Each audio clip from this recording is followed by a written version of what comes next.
तो ये कहानी शुरू होती है और हम जेजू नाम के एक आइलैंड को देखते हैं जहाँ पर कुछ एंट मॉन्स्टर्स ने हमला कर दिया था।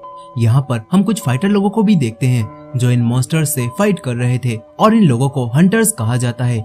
ये सभी हंटर्स मॉन्स्टर्स को मार ही रहे थे, लेकिन तभी मॉन्स्टर्स की संख्या और बढ़ जाती है और ये एंट मॉन्स्टर्स इन लोगों पर भारी पड़ने लगते हैं। मगर तभी यहाँ पर कुछ ऊंची रैंक वाले हंटर्स आ जाते हैं और इन मॉन्स्टर्स से फाइट करने लगते हैं। इन हंटर्स के साथ हीलर्स भी होते हैं जो कि अपने साथियों को हील करने लगते हैं। अब तभी यहाँ पर इन मॉन्स्टर्स की लीडर आ जाती है और इन सभी लोगों पर हमला करने लगती है। मगर ये ऊंची रैंक के हंटर्स काफी ज्यादा पावरफुल थे और ये लोग बड़ी ही आसानी से इन मॉन्स्टर्स की लीडर को हरा देते हैं। लेकिन अब तभी उसी लीडर जैसे और एंट मॉन्स्टर्स यहाँ पर आने लगते हैं। ये देखकर अब ये हंटर्स अपनी पूरी ताकत से इन मॉन्स्टर्स से फाइट करते हैं। यहीं पर हम इन मॉन्स्टर्स के कमांडर चोई को भी देखते हैं। चोई अपने एक ही वार में काफी सारे मॉन्स्टर्स को जला देता है और अपनी पूरी टीम के साथ मिलकर इन मॉन्स्टर्स से फाइट करने लगता है। फिर हमें बताया जाता है कि आज से 10 साल पहले अचानक से धरती पर कुछ ऐसे पोर्टल्स खुलने लगे जिनके अंदर से काफी सारे अजीब अजीब से मॉन्स्टर्स बाहर आने लगे और उन मॉन्स्टर्स पर किसी भी आम हथियार का कोई असर नहीं होता था और आम लोग उन मॉन्स्टर्स से नहीं लड़ पाते थे। और इसी वजह से जब कुछ लोगों ने अपने आप को ट्रेन करके इन मॉन्स्टर्स से फाइट करने लायक बना लिया तो उन लोगों को हंटर्स कहा जाने लगा और उनके अंदर पावर्स भी जागने लगी। हालांकि एक बार एक इंसान की पावर्स जागने के बाद उसे बढ़ाया या फिर घटाया नहीं जा सकता और इसी वजह से हंटर्स की पावर के हिसाब से उन्हें अलग अलग रैंक दी गई है, जिसमें सबसे पावरफुल हंटर्स एस रैंक के हंटर्स होते हैं और इसके बाद ए, बी, सी और डी और सबसे कमजोर ई रैंक के हंटर्स होते हैं। फिर इसके बाद कहानी प्रेजेंट डे में आ जाती है जहाँ पर हम किम नाम के एक हंटर को देखते हैं जो कि किसी तरह की रेड पर जाने की तैयारी कर रहा था। तभी उसके पास उसका दोस्त भी इस रेड पर जाने के लिए आ जाता है।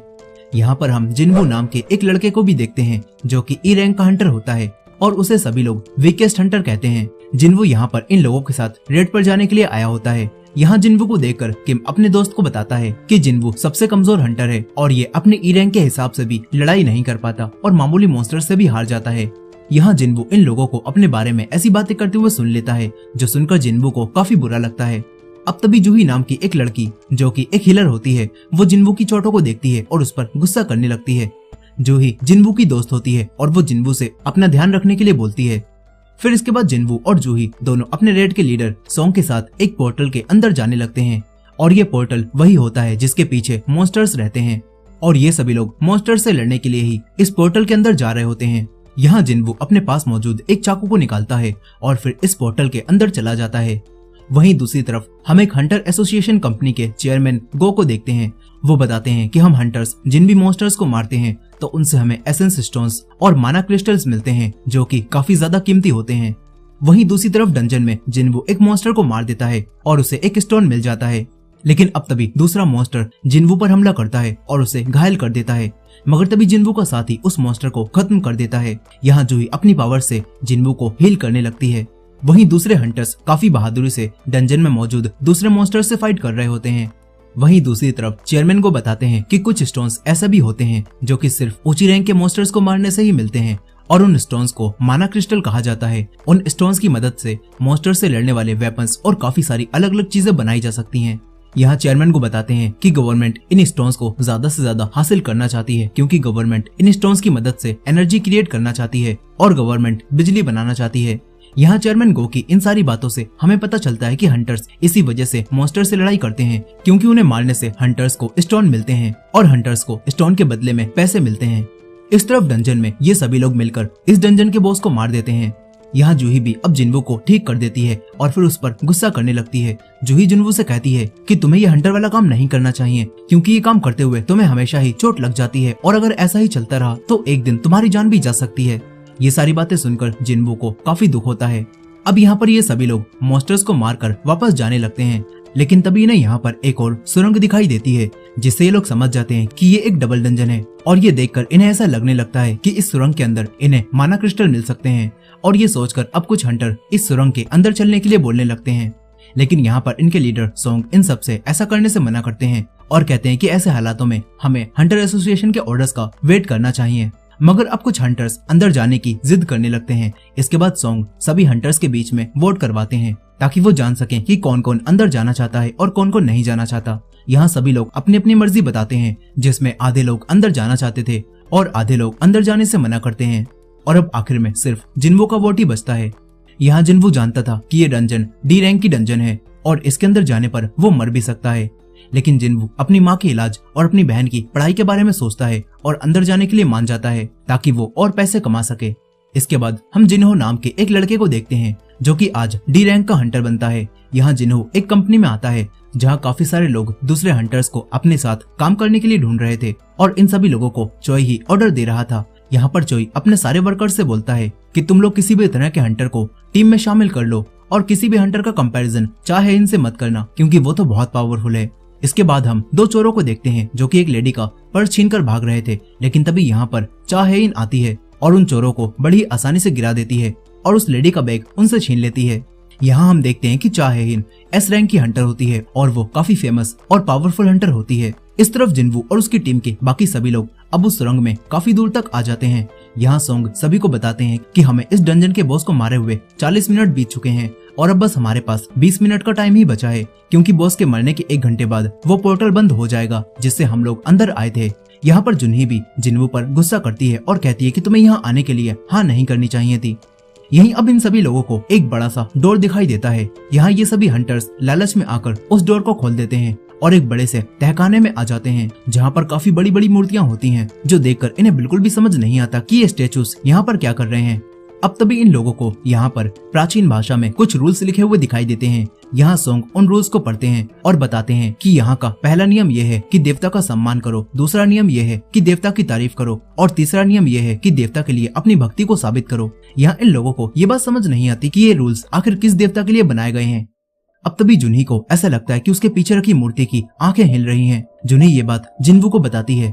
यहाँ ये सभी लोग ये देख ही रहे थे कि तभी इस तहखाने का डोर भी खुद ही बंद हो जाता है, जो देखकर अब एक हंटर उस डोर को खोलने लगता है। लेकिन तभी डोर के पास खड़ी मूर्ति अचानक से जिंदा होती है और उस हंटर पर हमला करके उसे मार देती है। ये देखकर सभी लोग हैरान रह जाते हैं। यहाँ जिन्वू सोचता है कि वो हंटर जो कि अभी मरा वो डी रैंक का हंटर था और जिन्वू तो ई रैंक का हंटर है, उसका जिंदा बच पाना तो यहाँ बिल्कुल नामुमकिन है। यही जिन्वू अब उस गॉड की मूर्ति को भी देखता है जिसकी आंखें मूव करती हैं, जो देखकर जिन्वू समझ जाता है कि ये सभी लोग यहाँ पर आकर फंस चुके हैं। फिर जिन्वू कहता है कि जब से मैं हंटर बना हूँ तो मैं हमेशा ही अपने मिशन के दौरान खतरों में फंस जाता हूँ और अब तक मैं कई बार खतरों में फंस चुका हूँ और अब मुझे इस चीज की आदत हो चुकी है। जिन्वू बताता है कि उसके पास पैसों की भी बहुत कमी है और इसी वजह से उसके पास अच्छे हथियार भी नहीं है, लेकिन फिर भी वो अपनी जान को जोखिम में डालकर बड़ी रैंक की डंजन में जाता है ताकि वो पैसे कमा सके। यही प्रेजेंट टाइम में वो गॉड की मूर्ति इन सभी लोगों पर हमला कर देती है, लेकिन उससे पहले ही जिन्वू सभी लोगों को नीचे बैठने के लिए कहता है और जिन्वू की वजह से सभी लोगों की जान बच जाती है। मगर अब ये देखकर सभी लोग काफी डर जाते हैं और किसी को कुछ भी समझ नहीं आता कि आखिर यहाँ पर ये क्या चल रहा है। और इसी एंडिंग के साथ सोलो लेवलिंग का एपिसोड 1 यहीं पर खत्म हो जाता है। अब दूसरे एपिसोड की शुरुआत में हम जिन्वू और बाकी सभी लोगों को देखते हैं। इन सभी को कुछ भी समझ नहीं आ रहा था कि वो लोग अब इस जगह से बाहर कैसे निकलें। यहाँ सोंग जो कि इनके लीडर थे वो सभी लोगों से हिलने से मना करते हैं और एक ही जगह पर रहने के लिए बोलते हैं। तभी जिन्वू सोंग का एक हाथ देखता है जो कि उस बड़ी वाली मूर्ति के हमले में कट चुका था। यहाँ जिन्वू ये देखकर सोंग के हाथ पर पट्टी करता है। यही जूही जो कि एक हीलर थी वो ये सब देखकर काफी डर जाती है।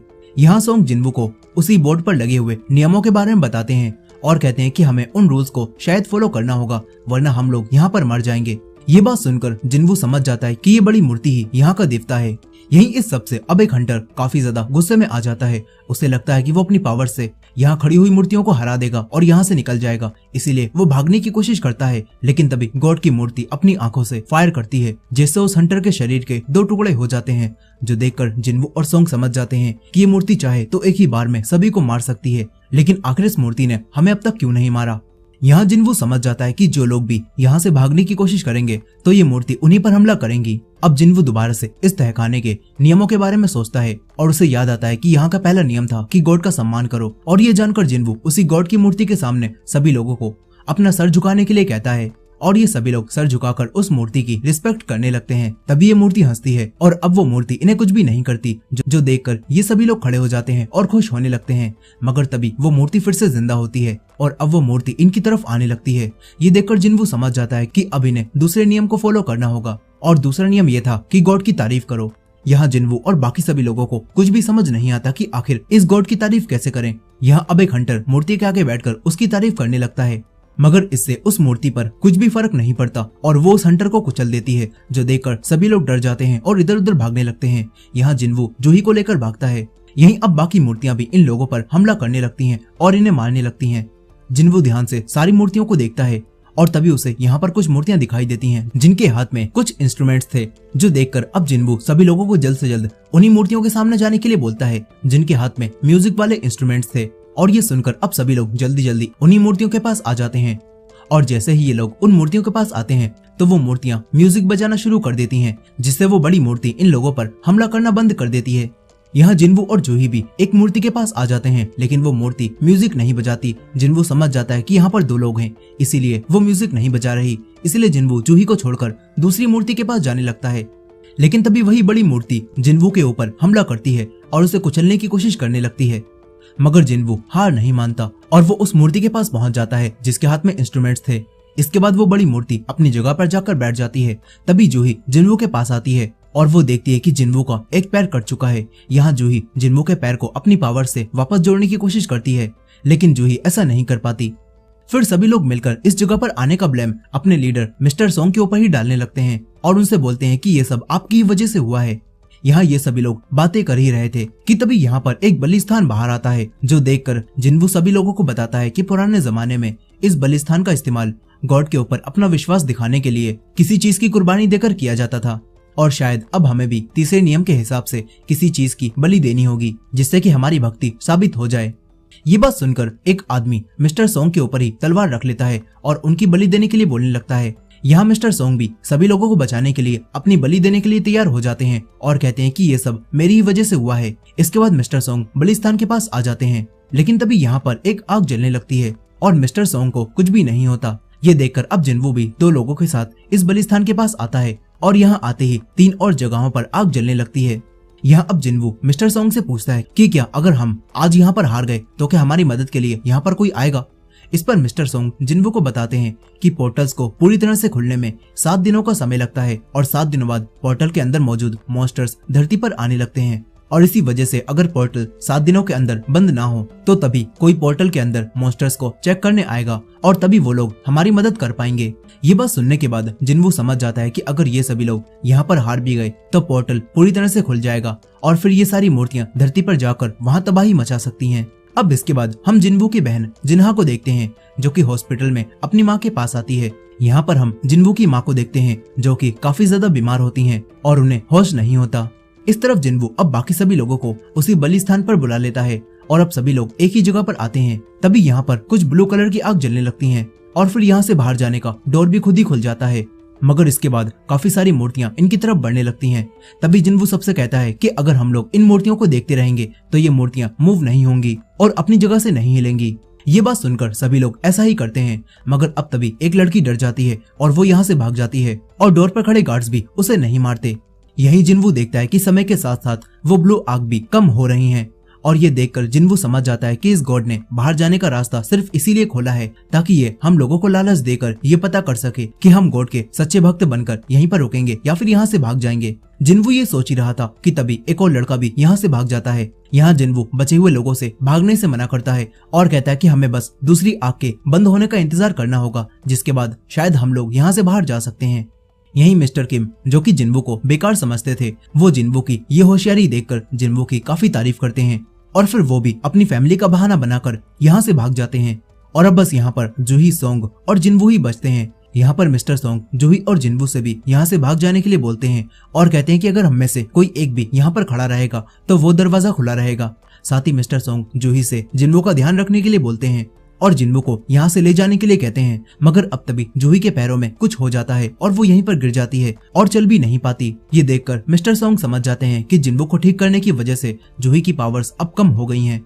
यहाँ अब जिन्वू मिस्टर सोंग से कहता है कि मैं जूही को इस हालत में बाहर नहीं ले जा पाऊंगा, तो आपको ही उसे लेकर बाहर जाना होगा। लेकिन ये बात सुनकर जूही जिन्वू को छोड़कर बाहर जाने से मना करने लगती है। मगर तभी जिन्वू जूही को अपने पास मौजूद एक स्टोन देता है और कहता है कि मैंने तुम्हें बाहर खाने पर ले जाने का वादा किया था, तो तुम इससे डिनर कर लेना और अगर मैं जिंदा बच गया तो मैं वापस आकर बचे हुए पैसे ले लूंगा। अब तभी मिस्टर सोंग जूही को बेहोश कर देते हैं और उसे उठाकर यहाँ से ले जाते हैं। फिर इसके बाद ये सारी मूर्तियां जिन्वू पर हमला करने लगती हैं और अब जिन्वू का एक हाथ भी कट जाता है। यहाँ जिन्वू अब मरने लगता है और उसे अपनी फैमिली की याद आने लगती है। यहाँ एक मूर्ति जिन्वू को तलवार से मारने वाली थी और जिन्वू अपने मन में सोचता है कि काश उसे जिंदा रहने का एक और मौका मिल जाता। लेकिन तभी जिन्वू के सामने एक नोटिफिकेशन आती है जिसमें लिखा हुआ था कि तुम अब प्लेयर बनने के काबिल हो गए हो, तो क्या तुम इसे एक्सेप्ट करते हो? और जिन्वू इसे एक्सेप्ट कर लेता है और इसी एंडिंग के साथ सोलो लेवलिंग का एपिसोड 2 भी यहीं पर खत्म हो जाता है। अब तीसरे एपिसोड की शुरुआत में हम जिन्वू को देखते हैं जो कि एक हॉस्पिटल में जागता है और जिन्वू अपने आप को जिंदा देखकर हैरान रह जाता है। यहाँ जिन्वू उठते ही अपने हाथों पैरों को भी देखता है जो कि बिल्कुल ठीक थे। जिन्वू को लगता है कि शायद उसने कोई सपना देखा होगा। तभी यहाँ पर हंटर एसोसिएशन के 2 मेंबर्स जिनचुल और कांगते आते हैं। यहाँ ये दोनों जिन्वू को बताते हैं कि तुम पिछले 3 दिनों से बेहोश थे। साथ ही ये दोनों जिन्वू से कहते हैं कि तुम्हारी टीम के लीडर सेओंग ने डबल डंजन के उस हादसे में अपना एक हाथ गवा दिया और अब शायद उन्हें हंटर की जॉब छोड़नी पड़ जाए। और तुम्हारी दोस्त जूही भी उस घटना के बाद से ही काफी बड़े सदमे में है और वो अभी तक उस सदमे से बाहर नहीं आ पाई है। ये सब जानकर जिन्वू समझ जाता है कि वो सब कोई सपना नहीं था। तभी जिनचुल जिन्वू को बताता है कि जब उस दूसरी डंजन के बारे में बाकी हंटर्स को पता चला तो दूसरे हंटर्स तुरंत ही वहां पर गए थे, लेकिन वहां पर हंटर्स को तुम बेहोश मिले और वहां पर कोई भी दूसरा तहखाना नहीं था। ये बात जानकर जिन्वू हैरान रह जाता है। यहाँ जिनचुल जिन्वू से पूछता है कि क्या हाल ही में तुम्हें अपनी पावर्स दोबारा से जागने का एहसास हुआ है? यहाँ जिन्वू को ये सुनकर ऐसा लगता है कि उसकी सेकंड अवेकनिंग हो गई है और उसके अंदर शायद कुछ नई पावर्स आ गई हैं। इसी वजह से जिनचुल उससे ये पूछ रहा है। जिन्वू ये सोचकर काफी खुश होता है, मगर तभी जिनचुल का साथी कांगते जब जिन्वू की पावर्स को चेक करता है तो वो अभी भी ई रैंक की पावर्स ही थी, यानी कि जिन्वू की सेकंड अवेकनिंग नहीं हुई। और ये बात जानने के बाद ये दोनों यहाँ से चले जाते हैं। तभी हम देखते हैं कि जिन्वू को अब कुछ नोटिफिकेशंस दिखाई दे रही हैं। जिन्वू कहता है कि शायद उन दोनों को ये नहीं दिखी, तभी तो उन्होंने मुझसे इस बारे में कुछ भी नहीं पूछा। यहाँ अब जिन्वू इन नोटिफिकेशंस को ध्यान से देखने लगता है और इनमें लिखा होता है कि तुम प्लेयर बनने के लायक हो, तो क्या तुम प्लेयर बनना चाहते हो? साथ ही जिन्वू को पता चलता है कि अगर वो प्लेयर बनने से मना करेगा तो उसके दिल की धड़कनें 1 सेकंड से भी कम समय में रुक जाएंगी। यहाँ जिन्वू ये देख ही रहा था कि तभी उसकी बहन जिना उसके पास आती है। यहाँ जिना जिन्वू के लिए काफी परेशान थी और वो जिन्वू पर चिल्लाने लगती है और उससे कहती है कि अगर आज के बाद तुम्हें चोट लगी तो मैं अपना स्कूल छोड़ दूंगी और तुम्हें कभी भी दोबारा हंटर का काम नहीं करने दूंगी। यहीं अब जिन्वू अपने सामने मौजूद नोटिफिकेशंस की स्क्रीन को जिना को भी दिखाता है, लेकिन जिना को कुछ भी दिखाई नहीं देता। तभी जिन्वू बात को घुमा देता है। इसके बाद जिना हॉस्पिटल से चली जाती है। फिर जिन्वू अपनी सारी नोटिफिकेशंस को पढ़ता है, जिससे उसे पता चलता है कि जो नोटिफिकेशंस उसे मिल रही हैं वो किसी तरह की सिस्टम की हैं, जो कि एक प्लेयर की ग्रोथ के लिए बनाया गया है और अगर इस सिस्टम के ऑर्डर को कोई प्लेयर फॉलो नहीं करेगा तो उसे सजा भी मिलेगी। लेकिन ये बात जिन्वू को समझ नहीं आती। तभी उसे एक डेली मिशन मिलता है जिसके अंदर उसे पुशअप, सेटअप्स, क्वाड्स और रनिंग जैसी कुछ एक्सरसाइज करनी थी। साथ ही इसमें लिखा होता है कि अगर जिन्वू अपने इस डेली टास्क को पूरा नहीं करेगा तो उसे सजा मिलेगी। यहाँ इस टास्क को पूरा करने का टाइम भी चल रहा था, लेकिन जिन्वू को ये सब अभी समझ में नहीं आता। वहीं दूसरी तरफ जिनचुल अब चेयरमैन गो को इस डबल डंजन के केस की सारी बातें बता देता है और चेयरमैन गो जिनचुल से इस केस की अच्छे से छानबीन करने के लिए कहते हैं। वहीं दूसरी तरफ जिन्वू जब हॉस्पिटल में सो रहा था तो तभी उसका डेली मिशन का टाइम खत्म हो जाता है और फिर यहाँ अचानक से भूकंप आने लगता है, जिससे जिन्वू बेड से नीचे गिरता है और तब वो अपने आप को एक अजीब सी जगह पर पाता है जहाँ पर एक बहुत ही बड़ा मॉन्स्टर उस पर हमला करने लगता है। तभी जिन्वू को नोटिफिकेशन से पता चलता है कि ये सजा उसे मिशन ना पूरा करने की वजह से मिल रही है और अब उसे इस मॉन्स्टर के सामने 3 घंटे तक सरवाइव करना होगा। ये देखकर अब जिन्वू इस मॉन्स्टर से बचकर भागने लगता है और दिए गए समय का खत्म होने का इंतजार करता है। वहीं दूसरी तरफ हॉस्पिटल में 2 डॉक्टर्स को जिन्वू अपने रूम में नहीं मिलता और ये देखकर वो डॉक्टर्स जिन्वू के लिए परेशान हो जाती हैं और उसे ढूंढने लगती हैं। इस तरफ जिन्वू काफी देर तक मॉन्स्टर से बचकर भाग रहा था, लेकिन अब तभी वो मॉन्स्टर जिन्वू को खाने वाला था, मगर तभी टाइम खत्म हो जाता है और जिन्वू वापस हॉस्पिटल में आ जाता है। इससे जिन्वू समझ जाता है कि ये सिस्टम बिल्कुल रियल है और उसे हर बार मिशन ना पूरा करने पर सजा भी मिलेगी। इस तरफ हम जूही को भी देखते हैं जो कि अभी भी उस सदमे से बाहर नहीं आ पाई थी।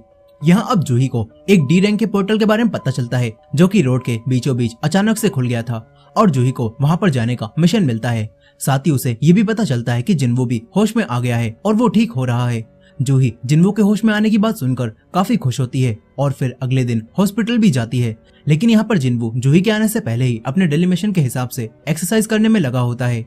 जिन्वू को अब सब कुछ धीरे धीरे समझ आने लगता है और साथ ही जिन्वू को पता चलता है कि उसे मिशन पूरा करने पर बदले में कुछ रिवॉर्ड्स भी मिलेंगे और यहाँ पर जिन्वू को कुछ पॉइंट्स भी मिलते हैं जिससे जिन्वू अपनी एबिलिटी जैसे कि स्पीड, पावर और स्ट्रेंथ काफी बढ़ा सकता है। यहाँ जिनवू अपने पॉइंट से अपनी ताकत को और बढ़ा लेता है। इसके बाद जब जिनवू अपने दिन के आखिरी मिशन को भी पूरा कर लेता है तो तभी यहाँ पर उसे एक बॉक्स मिलता है जिसके अंदर से एक चाबी निकलती है जो कि एक अजीब से डंजन की थी। जिनवू को ये समझ नहीं आता कि आखिर ये चाबी कहाँ की है।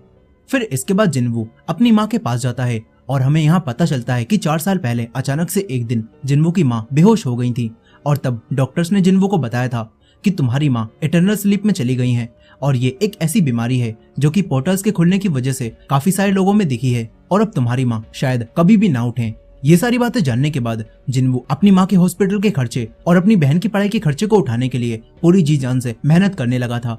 और फिर ऐसे ही एक दिन उसके अंदर की पावर्स जाग गई थी और तब जिनवू हंटर बन गया था। लेकिन वो ई रैंक का हंटर था और वो मिशन के दौरान ज्यादा कुछ नहीं कर पाता था। इसी वजह से सभी लोग उसकी कमजोरी का मजाक बनाने लगे थे। अब यहाँ कहानी वापस प्रेजेंट में आ जाती है जहाँ अब जिनवू अपने मिशन को पूरा करने पर मिली हुई चाबी को निकालता है और तभी उसके सामने एक डोर आ जाता है। जिनवू उस डोर को खोलता है और अंदर चला जाता है।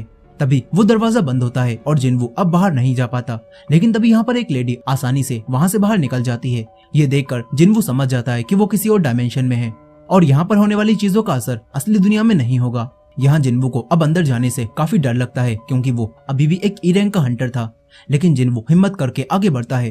तभी जिनवू के सामने 3 गॉब्लिन मॉन्स्टर आते हैं और जिनवू पर हमला करने लगते हैं। लेकिन जिनवू इनसे फाइट करता है और क्योंकि जिनवू की ताकत अब पहले से ज्यादा बढ़ चुकी थी इसी वजह से जिनवू इन मॉन्स्टर्स को आराम से हरा देता है। लेकिन तभी यहाँ पर एक और वोल्फ मॉन्स्टर आ जाता है जो कि पहले वाले मॉन्स्टर से काफी ज्यादा ताकतवर था और उसे देखकर जिनवू को अब डर लगने लगता है। उसके पैर कांपने लगते हैं और तभी ये मॉन्स्टर जिनवू पर हमला करता है।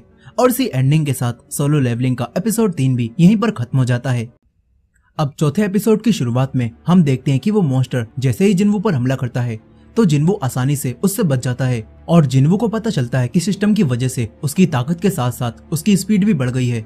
यहाँ जिनवू अब अपने अंदर के डर को भी निकाल देता है और फुल कॉन्फिडेंस के साथ उस मॉन्स्टर से फाइट करने लगता है। मगर यहाँ वो मॉन्स्टर जिनवू से काफी ज्यादा पावरफुल था और यहाँ पर जिनवू के पास अच्छे हथियार भी नहीं थे। तभी जिनवू को सिस्टम का स्टोर याद आता है और जिनवू सिस्टम के स्टोर में हथियारों को देखता है और उसके अंदर से एक तलवार को बाहर निकाल लेता है। फिर जिनवू एक ही वार में उस मॉन्स्टर के सर को 2 हिस्सों में काट देता है। इसके बाद 2 और मॉन्स्टर्स जिनवू की तरफ आने लगते हैं। जिनवू इन मॉन्स्टर्स को भी मारने लगता है और फिर ये मॉन्स्टर्स डरकर यहाँ से भाग जाते हैं। यहाँ अब तभी जिनवू अपने लेवल को देखता है जो कि अब बढ़ चुका था। जिनवू समझ जाता है कि इस तरह फाइट करने से उसकी ताकत और जल्दी बढ़ेगी। साथ ही यहाँ पर जिनवू की एबिलिटीज भी पहले से बढ़ गई होती हैं और ये सब देखकर जिनवू और ज्यादा ताकतवर बनने के बारे में सोचता है। यही जिनवू ये सोचता है कि क्या इन मॉन्स्टर्स को मारने से उसे माना स्टोन मिलेंगे। लेकिन तभी सिस्टम उसे माना स्टोन के बदले में एक मॉन्स्टर का दांत देता है और फिर जिनवू उस चीज को इसी सिस्टम को बेचता है जिसके बदले में उसके पास 20 गोल्डन कॉइन हो जाते हैं। यहाँ जिनवू ये देखकर समझ जाता है कि जो कुछ भी उसके साथ हो रहा है वो सब बिल्कुल एक गेम की तरह है और उसे भी एक गेम के प्लेयर की तरह ही इस गेम को खेलकर आगे बढ़ना होगा और अपने लेवल को बढ़ाकर पावरफुल बनना होगा। यहाँ अब जिनवू ये सोच ही रहा था कि तभी काफी सारे और मॉन्स्टर्स जिनवू पर हमला करने आने लगते हैं। लेकिन जिनवू अब मरने से नहीं डरता। वो कहता है कि उस डंजन में जो मैंने देखा था उसके सामने तो ये कुछ भी नहीं है। जिनवू अब अकेले ही सारे मॉन्स्टर्स से लड़ने लगता है और जिनवू एक एक करके सारे मॉन्स्टर्स को मारने लगता है और ऐसा करने से उसका लेवल भी बढ़ता है। यह अब जिनवू इन मॉन्स्टर्स को हरा देता है। लेकिन इस सब में जिनवू की वो तलवार भी अब खराब हो रही होती है। तभी जिनवू अपने हथियारों को देखता है जिसमें उसे एक ऐसा स्टोन भी मिलता है जो कि उसे यहाँ से टेलीपोर्ट करके तुरंत ही यहाँ से बाहर निकाल सकता है। ये देखकर जिनवू घर वापस जाने के बारे में सोचता है। लेकिन तभी जिनवू को याद आता है कि अगर वो यहाँ से चला गया तो शायद उसे आसानी से अपनी पावर बढ़ाने का मौका दोबारा नहीं मिलेगा और ये सोचकर जिनवू वापस नहीं जाता और इस डंजन के बॉस की तरफ जाने लगता है। इस तरफ हम जूही को भी देखते हैं। उसके पास एक फोन आता है और उसे पता चलता है कि उसे तुरंत ही उस जगह पर जाना होगा जहाँ पर वो पोर्टल खुला था क्योंकि अब पोर्टल के अंदर दरार आ चुकी है और वहाँ से मॉन्स्टर्स बाहर आ रहे हैं। ये सुनकर जूही तुरंत ही वहाँ पर जाने लगती है।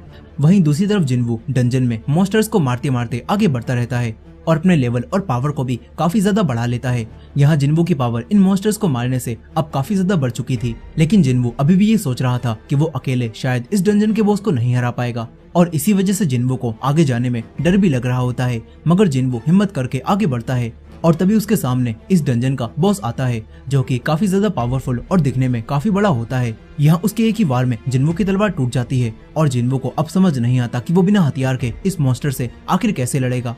अब तभी वो मॉन्स्टर जिन्वू पर दोबारा हमला करता है और जिन्वू काफी घायल हो जाता है। लेकिन जिन्वू अपनी पुरानी बातों को याद करता है। वो सोचता है कि मेरे कमजोर होने की वजह से सभी लोग मेरा मजाक बनाते थे, इसीलिए अब मुझे ताकतवर बनना होगा।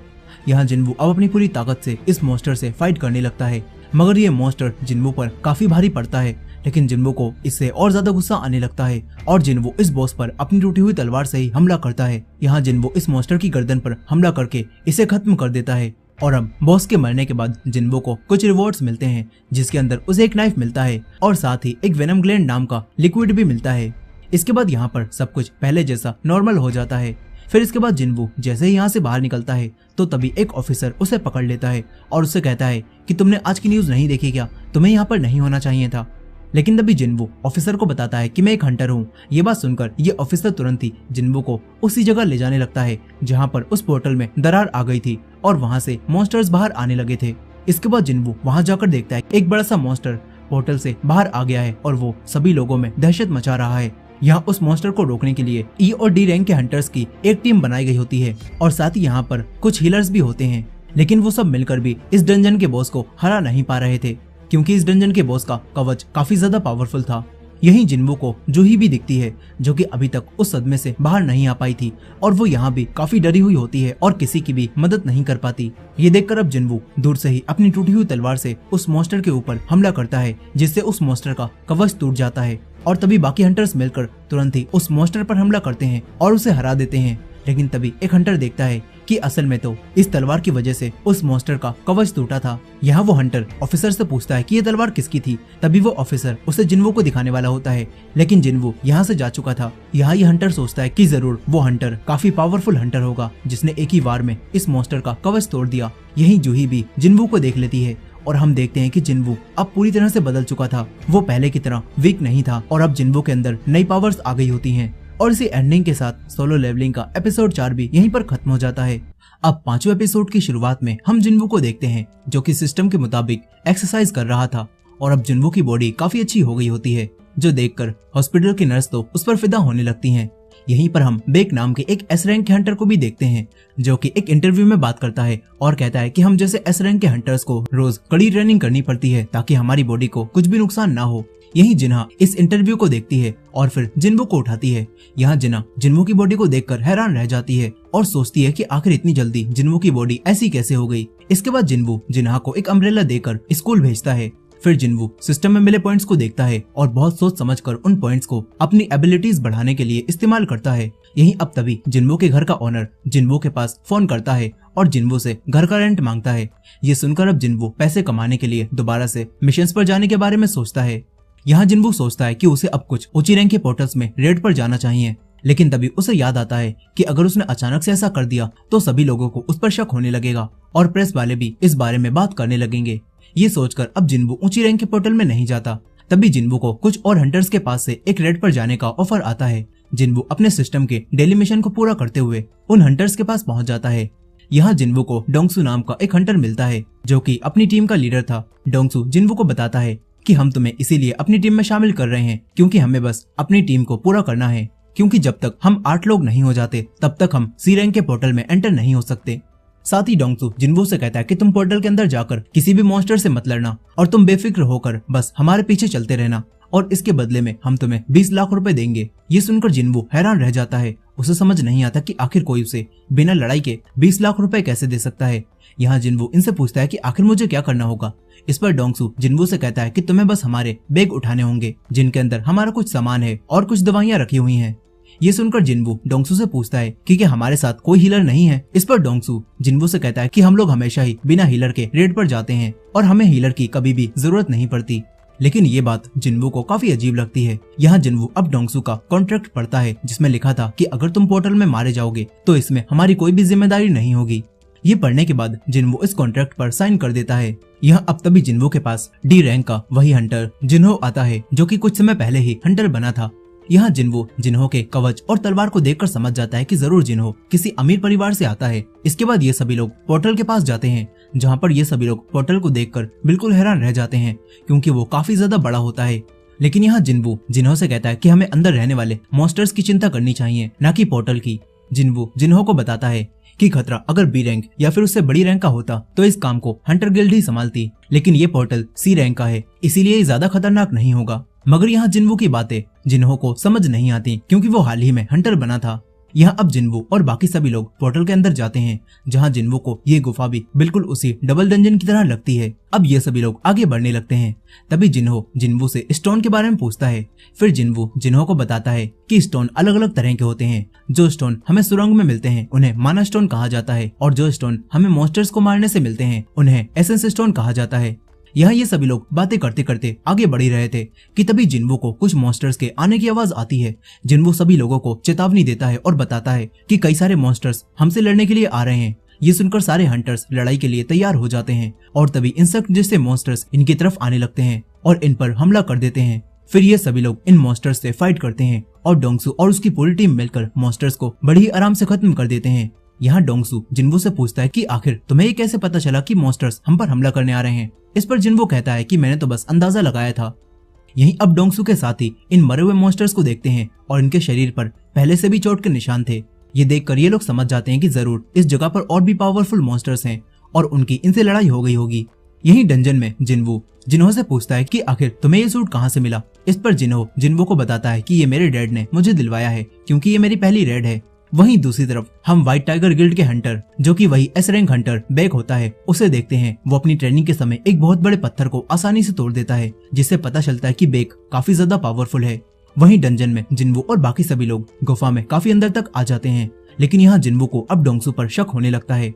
साथ ही ने यहाँ पर इस सुरंग में कोई भी जिंदा मॉन्स्टर नहीं मिलता और यहाँ पर सभी मॉन्स्टर्स मरे हुए पड़े थे। अब तभी इन सभी लोगों को कई सारे माना क्रिस्टल दिखाई देते हैं। ये देखकर सभी लोग काफी ज्यादा खुश हो जाते हैं। यहाँ डोंगसू भी ये देखकर काफी खुश होता है और कहता है कि अब तो मैं अपने भाई से भी ज्यादा अमीर बन जाऊंगा। यहाँ डोंगसू अपनी टीम से इन माना क्रिस्टल्स को 7 हिस्सों में बांटने के लिए कहने लगता है। तभी जिन्हो जिन्वू का कॉन्ट्रैक्ट देखता है और फिर डोंगसू से कहता है कि हमें जिन्वू को भी इन माना क्रिस्टल्स में से हिस्सा देना चाहिए। ये सुनकर डोंगसू कहता है कि हाँ, हम जिन्वू को भी हिस्सा जरूर देंगे। लेकिन अब तभी ये सभी लोग यहाँ पर मौजूद एक बड़े से मॉन्स्टर को देखते हैं जो कि सो रहा था और ये लोग समझ जाते हैं कि ये मॉन्स्टर इस डंजन का बॉस है। यहाँ डोंगसू सभी लोगों से कहता है कि हमें इस मॉन्स्टर को हराने से पहले ही सारे क्रिस्टल्स को बाहर निकालना होगा, क्योंकि बॉस के मरने के बाद वो पोर्टल बंद हो जाएगा। यहाँ अब डोंगसुक अपने लोगों से खुदाई का सामान मांगता है, मगर डोंगसुक के साथी खुदाई के सामान को सुरंग के बाहर ही छोड़ाए थे। इसीलिए अब डोंगसुक जिन्वू और जिन्हो को यहीं रुकने के लिए बोलता है और खुद अपने साथियों के साथ यहाँ से बाहर सामान लेने जाने लगता है। ये देखकर जिन्वू समझ जाता है कि डोंगसुक और उसके लोग इन्हें यहाँ पर धोखा देकर जा रहे हैं और इन लोगों का शुरू से ही यही प्लान था। यही डोंगसुक भी अपने एक साथी से जिन्वू और जिन्हो को उस मॉन्स्टर के पास कैद करा देता है और फिर ये सभी लोग यहाँ से जाने लगते हैं।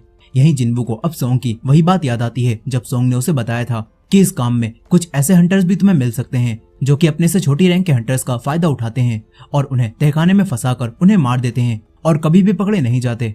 यहीं डोंगसुक से धोखा खाने के बाद जिन्वू और जिन्हो को काफी दुख होता है। यहाँ जिन्हो जिन्वू से कहता है कि अगर मैं उस कॉन्ट्रैक्ट के बारे में बात नहीं करता तो शायद डोंगसुक हमें मरने के लिए यहाँ नहीं छोड़ता। मगर ये सुनकर जिन्वू जिन्हो से कहता है कि डोंगसुक और उसके लोग पहले से ही हमें मारने का मौका ढूंढ रहे थे और अब वो लोग हमें यहाँ पर मरने के लिए छोड़ गए हैं। यहाँ ये दोनों बात कर ही रहे थे कि तभी इस डंजन का बॉस भी नींद से जाग जाता है और इनकी तरफ आने लगता है। ये देखकर जिन्हो जिन्वू से कहता है कि तुम पीछे रहो, मैं इससे लड़ता हूँ। मगर जिन्वू जो कि अब पहले से ज्यादा ताकतवर हो चुका था, वो अब मॉन्स्टर से लड़ने के लिए पूरा तैयार हो जाता है और जिन्वू इस डंजन के बॉस से लड़ने के लिए जाने लगता है। और इसी एंडिंग के साथ सोलो लेवलिंग के एपिसोड 5 की कहानी भी यहीं पर खत्म हो जाती है। और अब छठे एपिसोड की शुरुआत में हम डोंगसुक और उसके साथियों को देखते हैं जो कि डंजन के बॉस से काफी दूर आ चुके थे। यहाँ डोंगसुक का एक साथी डोंगसुक से पूछता है कि आखिर तुमने जिन्वू और जिन्हो को खुद क्यों नहीं मारा। इस पर अब डोंगसुक अपने साथी से बोलता है कि जिन्वू और जिन्हो दोनों ही बहुत कमजोर हैं और वो डंजन का बॉस उन दोनों को आसानी से मार देगा और फिर उन्हें खाकर सो जाएगा, जिसके बाद हम लोग आसानी से यहाँ से माना क्रिस्टल निकाल सकते हैं। साथ ही डोंगसुक अपने साथियों से कहता है कि अगर हम लोग उस मॉन्स्टर की वजह से माना क्रिस्टल नहीं ले पाए तो तब भी हम जिन्हो का कवच और तलवार ले लेंगे और उसे बेचकर हमें काफी पैसे मिल जाएंगे। यहाँ डोंगसुक को पूरा यकीन होता है कि वो मॉन्स्टर जिन्वू और जिन्हो को मार ही देगा।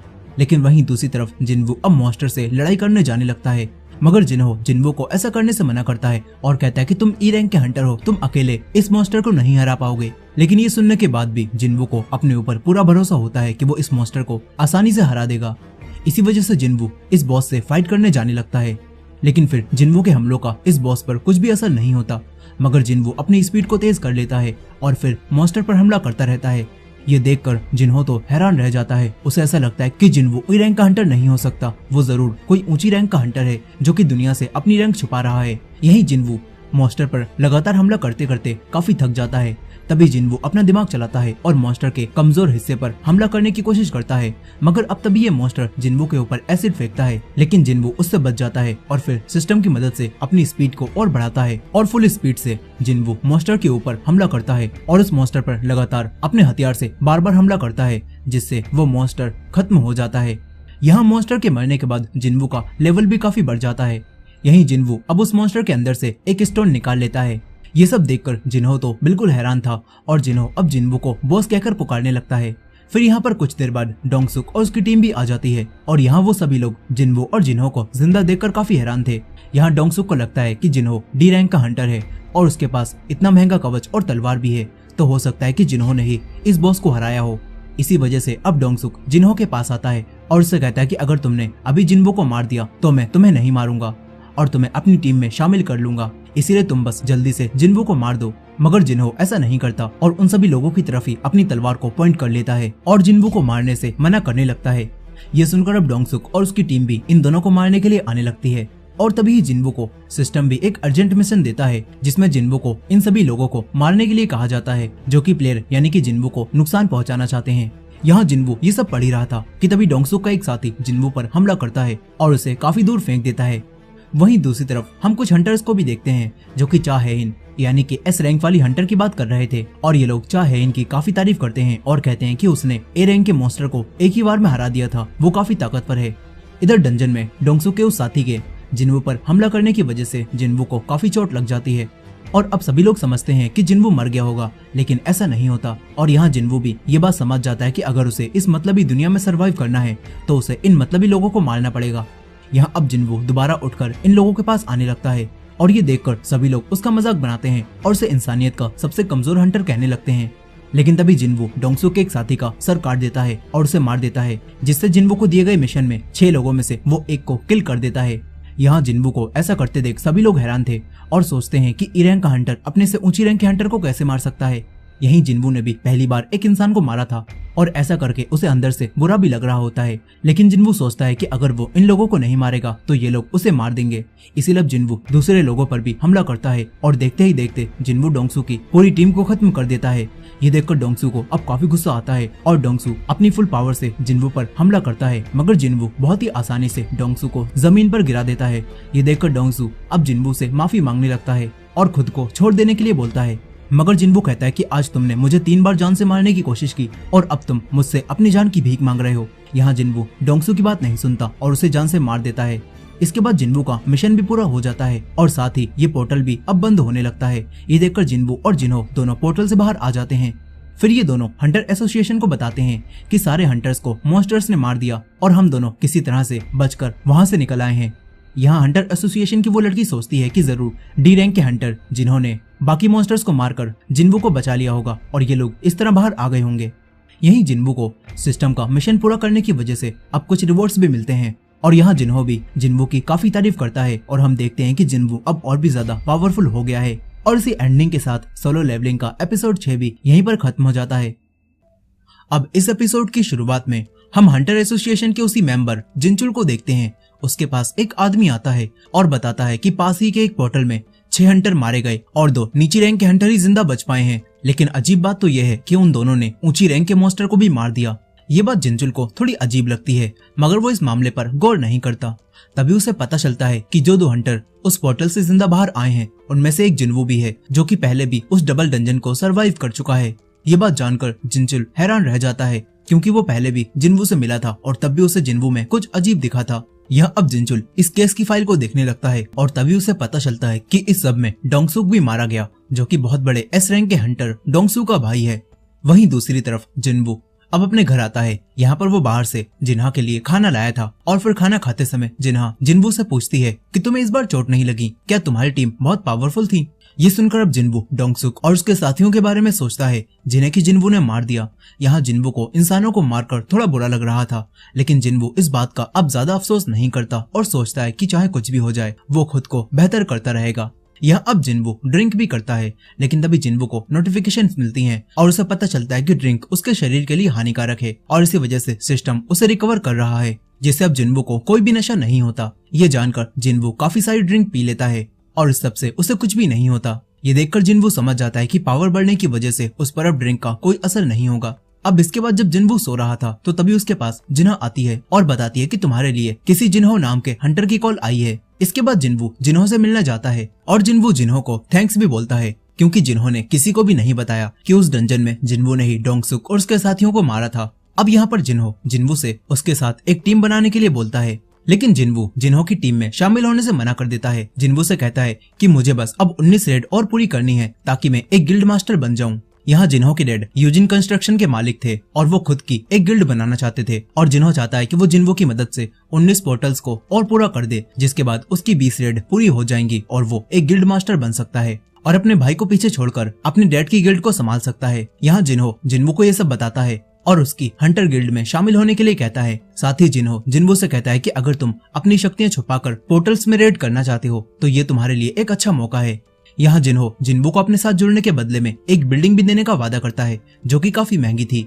लेकिन ये सारी बातें सुनने के बाद जिन्वू सोचता है कि अब वो लेवल अप कर रहा है और कुछ समय बाद तो वो आराम से ही इतने पैसे कमा लेगा, इसीलिए उसे जिन्हो के साथ जुड़ने की अब कोई भी जरूरत नहीं है। और ये सोचकर जिन्वू जिन्हो के ऑफर को रिजेक्ट करता है और यहाँ से चला जाता है।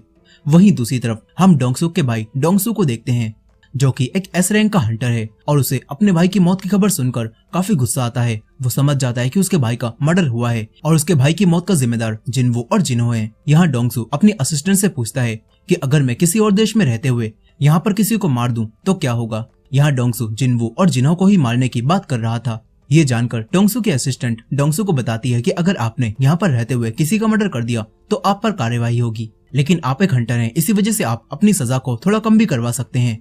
ये बात सुनकर डोंगसू जिन्वू और जिन्हो को ढूंढकर उन्हें मारने के बारे में सोचता है, लेकिन तभी उसकी असिस्टेंट उसे बताती है कि आप अभी कुछ दिनों तक बुक हो और आपको कुछ दिनों बाद ही टाइम मिल पाएगा। यहाँ अब डोंगसू बेसब्री से जिन्वू और जिन्हो को मारने का इंतजार करने लगता है। वहीं दूसरी तरफ जिन्वू अपने सिस्टम से मिले मिशन को पूरा करता है और 10 किलोमीटर दौड़ता है, लेकिन मिशन पूरा होने के बाद भी सिस्टम में उसकी रनिंग ऐड हो रही होती है और ये देखकर जिन्वू अब और दौड़ना शुरू कर देता है और अपने मिशन से डबल एक्सरसाइज करता है, जिससे जिन्वू को काफी सारे रिवॉर्ड मिलते हैं। यहाँ जिन्वू को एक रिवॉर्ड में एक बॉक्स भी मिलता है जिसके अंदर से एक चाबी निकलती है और जिन्वू को पता चलता है कि ये चाबी एक किले की है जिसके अंदर एस रैंक जितना खतरा हो सकता है। साथ ही जिन्वू को पता चलता है कि इस मॉन्स्टर के किले में उसे एलेक्सर ऑफ लाइफ भी मिल सकता है, जो कि एक ऐसा लिक्विड है जो हर एक बीमारी को ठीक कर सकता है। ये जानकर जिन्वू सोचता है कि अगर वो एलेक्सर ऑफ लाइफ को हासिल कर ले तो वो अपनी माँ की इटर्नल स्लीप बीमारी को भी ठीक कर सकता है, जिसके बाद उसकी माँ जाग जाएंगी। लेकिन साथ ही जिन्वू को उस किले में जाने से डर भी लग रहा होता है। वो सोचता है कि अगर ये एस रैंक जितना खतरनाक है तो कहीं वो भी उन्हें एस रैंक हंटर की तरह ना हार जाए जो कि जेजू आइलैंड पर हारे थे। यहाँ हमें पता चलता है कि जब कई साल पहले जेजू आइलैंड पर रेड हुई थी तो वहाँ पर सारे एस रैंक के हंटर हार गए थे, मगर यहाँ जिन्वू अब हिम्मत करता है और एलेक्सर ऑफ लाइफ को पाने के लिए वो उसी चाबी से एक गेट खोलता है और अंदर आ जाता है। यहाँ पर चारों तरफ आग लगी होती है। ये देखकर जिन्वू सोचता है कि अगर वो यहाँ पर मौजूद मॉन्स्टर से हारने लगेगा तो वो पिछली डंजन में मिले हुए उसी स्टोन की मदद से यहाँ से बाहर चला जाएगा। जिन्वू ये सोच ही रहा था कि तभी उसके सामने एक 3 सरों वाला बड़ा सा मॉन्स्टर आ जाता है जो देखने में काफी ज्यादा खतरनाक था, लेकिन जिन्वू इस मॉन्स्टर से नहीं डरता और इस पर हमला करने लगता है। मगर जिन्वू के हमलों से मॉन्स्टर पर कोई भी असर नहीं होता और तभी वो मॉन्स्टर भी जिन्वू पर लगातार हमला करता है, जिससे जिन्वू की हेल्थ अब कम होने लगती है। मगर जिन्वू भी हार नहीं मानता और वो मॉन्स्टर की आंख पर हमला करता है, मगर इस सब से भी उस मॉन्स्टर पर कुछ भी असर नहीं होता और अब मॉन्स्टर को गुस्सा आ जाता है और वो जिन्वू पर और ज्यादा हमला करने लगता है, जिससे अब जिन्वू को और ज्यादा चोट लगती है और जिन्वू की हेल्थ काफी कम हो जाती है। यहाँ जिन्वू अब उसी टेलीपोर्टेशन स्टोन की मदद से यहाँ से बाहर निकलने की कोशिश करता है, मगर तभी मॉन्स्टर के हमले से वो स्टोन जिन्वू के हाथ से छूट जाता है और दूर गिर जाता है। ये देखकर जिन्वू मॉन्स्टर से बचता है। तभी जिन्वू अपने सिस्टम का स्टोर देखता है और वहाँ से एक लिक्विड खरीद के अपनी एनर्जी को भी और बढ़ा लेता है। इसके बाद जिन्वू को वही वेनम ग्लैंड याद आता है जो कि उसे सिस्टम की सबसे पहली डंजन से मिला था, लेकिन ये जहर काफी खतरनाक होता है। मगर जिन्वू को याद होता है कि ये सिस्टम जहरीली चीजों से उसे बचाता है और इसी वजह से अब जिन्वू इस वेनम ग्लैंड को पी लेता है और इसे पीने के बाद सिस्टम अलर्ट हो जाता है और वो जिन्वू को ठीक कर देता है। यहाँ अब जिन्वू ठीक होने के बाद दोबारा से मॉन्स्टर पर हमला करता है और जिन्वू इस मॉन्स्टर के 2 सरों को खत्म कर देता है। मगर इस सब में जिन्वू को भी काफी ज्यादा चोट लग जाती है, लेकिन जिन्वू फिर भी हार नहीं मानता और वो लगातार बचे हुए मॉन्स्टर की आंख पर हमला करता जाता है और फिर आखिरकार जिन्वू उस मॉन्स्टर को भी हरा देता है। और ऐसा करते ही जिन्वू का लेवल अप होने लगता है और साथ ही जिन्वू की चोट भी ठीक हो जाती है। यहाँ जिन्वू को अब एलेक्सर ऑफ लाइफ बनाने का फॉर्मूला भी मिलता है, जिससे उसे पता चलता है कि एलेक्सर ऑफ लाइफ बनाने के लिए उसे 3 आइटम्स की जरूरत होगी जो कि उसे किले के अंदर ही मिलेंगे। लेकिन साथ ही जिन्वू को ये बात भी पता चलती है कि उसकी अभी जिससे फाइट हुई थी वो तो किले का गेटकीपर था और ये बात जानकर जिन्वू समझ जाता है कि अंदर खतरा इससे भी बड़ा होगा और अगर मैं इस हालत में अंदर गया तो मैं मारा जाऊंगा। ये सोचकर जिन्वू अब यहाँ से बाहर निकलने का फैसला करता है, लेकिन जिन्वू कहता है मैं वापस जरूर आऊंगा। और इसी एंडिंग के साथ सोलो लेवलिंग का एपिसोड 7 भी यहीं पर खत्म हो जाता है। अब इस एपिसोड की शुरुआत में हम जिन्वू को देखते हैं जो कि अपनी माँ के पास बैठा हुआ था। जिन्वू सोचता है कि उसे अपनी माँ को ठीक करने के लिए जल्द से जल्द एलेक्सर ऑफ लाइफ बनाना होगा, जिसे बनाने के लिए उसे 3 आइटम्स की जरूरत है जो कि उसे उस किले के अंदर ही मिलेंगे।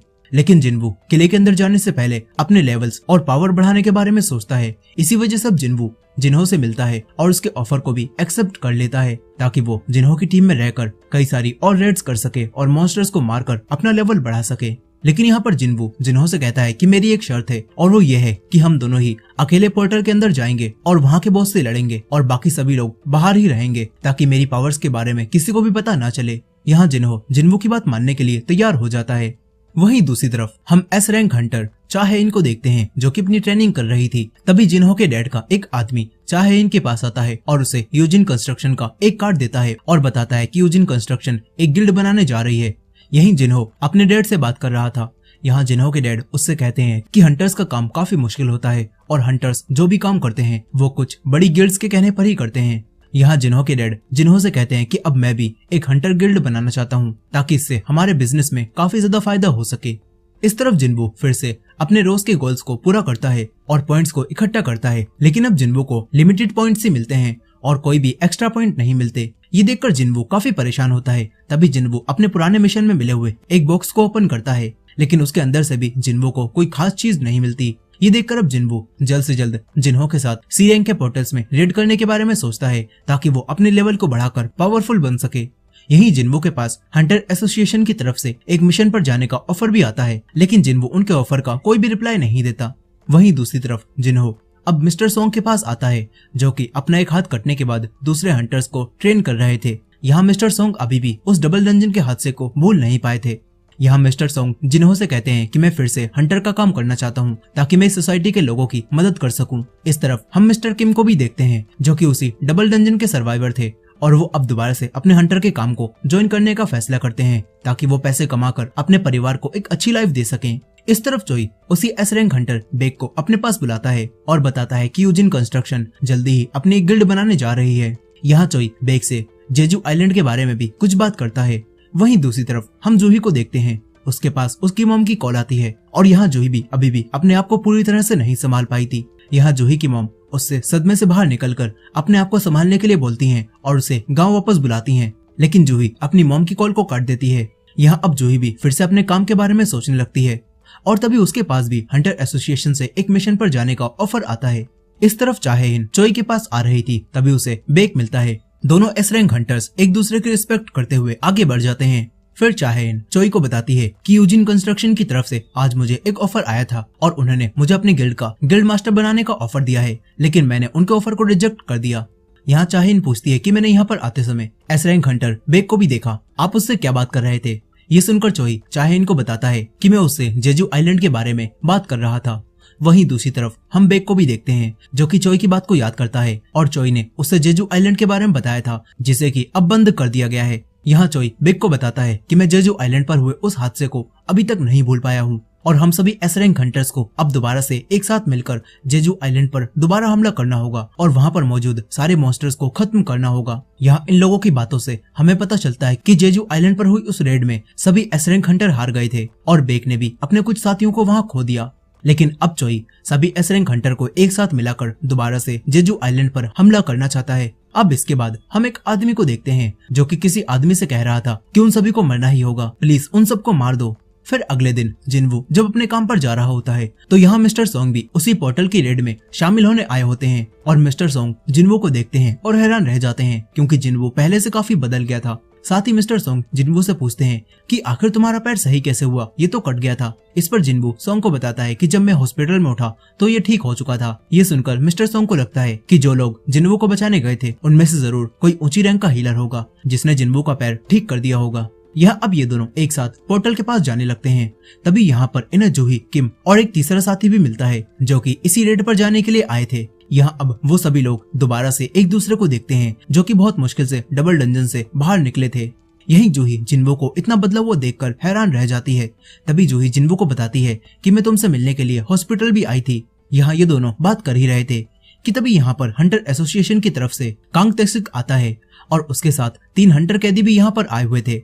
फिर यहाँ पर एक लेडी जिनवू और बाकी सभी को बताती है कि ये हंटर कैदी आपके साथ ही रेड पर जाएंगे क्योंकि हमारे पास हंटर्स की कमी है, इसी वजह से हमें टीम को पूरा करने के लिए इनकी जरूरत पड़ेगी। मगर ये बात जानकर मिस्टर सोंग को काफी ज्यादा हैरानी होती है और इन कैदियों को देखते ही मिस्टर सोंग को इनके साथ रेड पर जाने से डर लगने लगता है। लेकिन फिर एक लेडी इन्हें बताती है कि हंटर कांग तेशिक बी रैंक के हंटर हैं और अगर ये कैदी कुछ भी करने की कोशिश करेंगे तो हंटर कांग तेशिक इन कैदियों को आराम से संभाल लेंगे। यहाँ उन कैदियों को देखकर जिनवू जूही को इस रेड पर जाने से मना करने लगता है, लेकिन जूही जिनवू को अकेला रेड पर नहीं जाने देना चाहती थी, इसीलिए वो खुद भी उसके साथ जाने का फैसला करती है।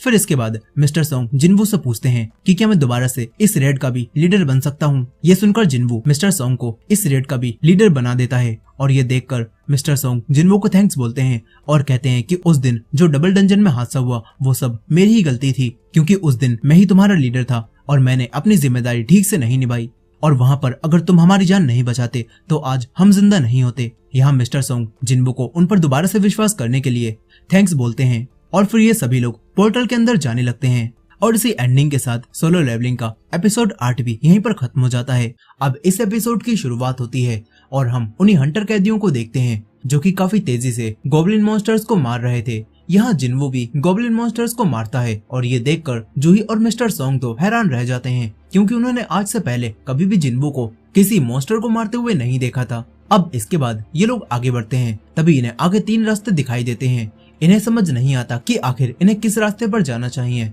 इसलिए अब ये सभी लोग अलग अलग रास्तों पर जाने का फैसला करते हैं। यहाँ जिनवू अपनी पावर से ये अंदाजा लगा लेता है कि इस डंजन का बॉस किस रास्ते पर होगा, इसलिए जिनवू जूही और मिस्टर सोंग के साथ उसी रास्ते पर जाने लगता है।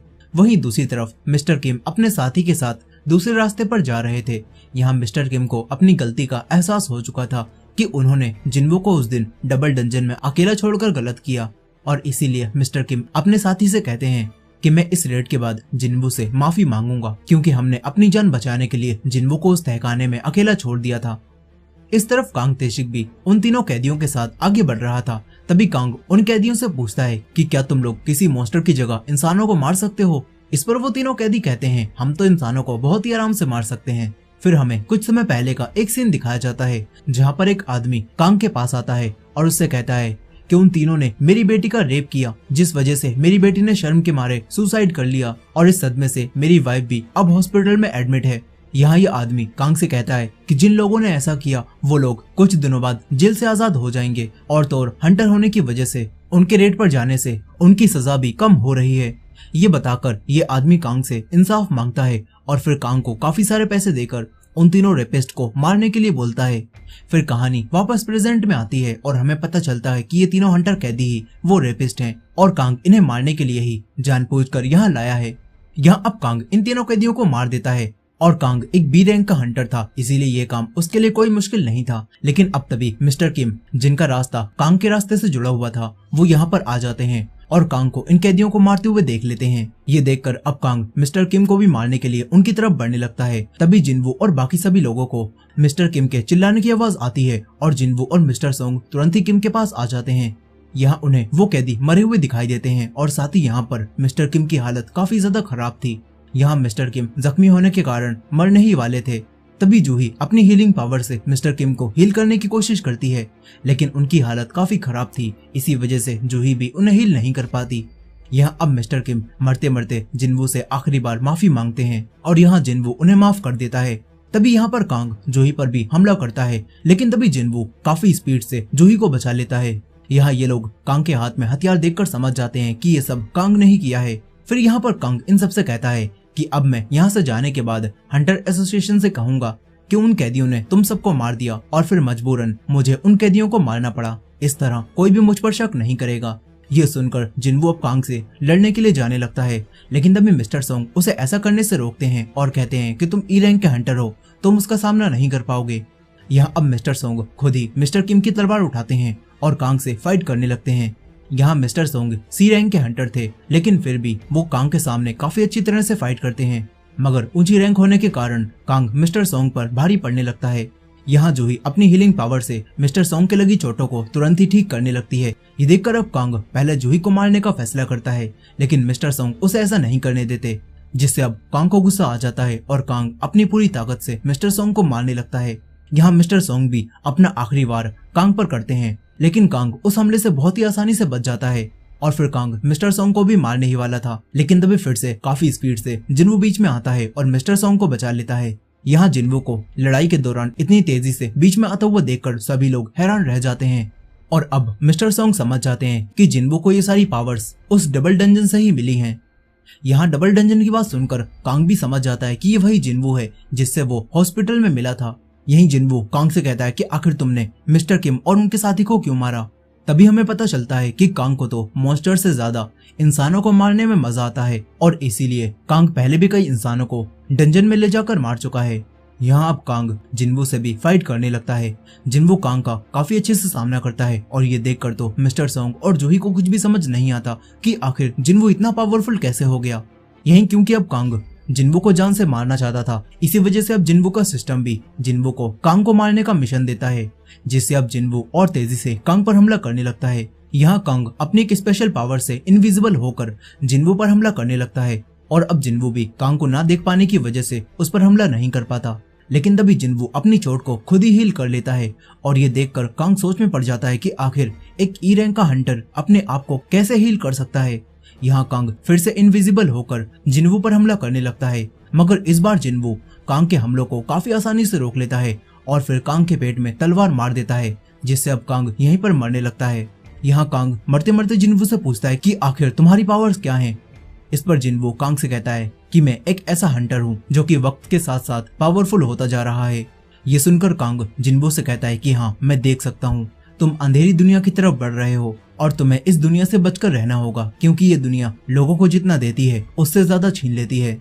यहाँ जिनवू को भी कांग की बातें बिल्कुल सही लगती हैं, क्योंकि वो भी अब लोगों को मारते मारते बदलता जा रहा था। यही जूही और मिस्टर सोंग जिनवू से उनकी जान बचाने के लिए थैंक्स बोलते हैं। फिर जिनवू इन लोगों से यहाँ से चले जाने के लिए बोलता है और खुद ही इस डंजन के बॉस से लड़ने जाने लगता है। अब इसके बाद हम शाम के समय जिनचुल को देखते हैं, जिसे कि अपने सुपरवाइजर कांग की हरकतों के बारे में सब कुछ पता चल चुका था कि कांग ही वो किलर था जो कि हंटर्स को डंजन में ले जाकर मारता था। और ये जानकर जिनचुल जिनवू और मिस्टर सोंग के पास आता है और यहाँ इनसे पूछता है कि आखिर कांग को किसने मारा। इस पर अब मिस्टर सोंग सारा इल्जाम अपने ऊपर ले लेते हैं और कहते हैं कि मैंने ही कांग को मारा था। ये सुनकर जिनचुल थोड़ा हैरान होता है और कहता है कि आपकी रैंक तो कांग से काफी कम है, लेकिन मिस्टर सोंग कहते हैं मैंने अपनी बी रैंक की हीलर जूही के साथ मिलकर ही कांग को हराया था। यहाँ ये सुनकर जिनचुल इन लोगों से कुछ भी नहीं बोलता और इन्हें अपने साथ इन्वेस्टिगेशन के लिए ले जाने लगता है।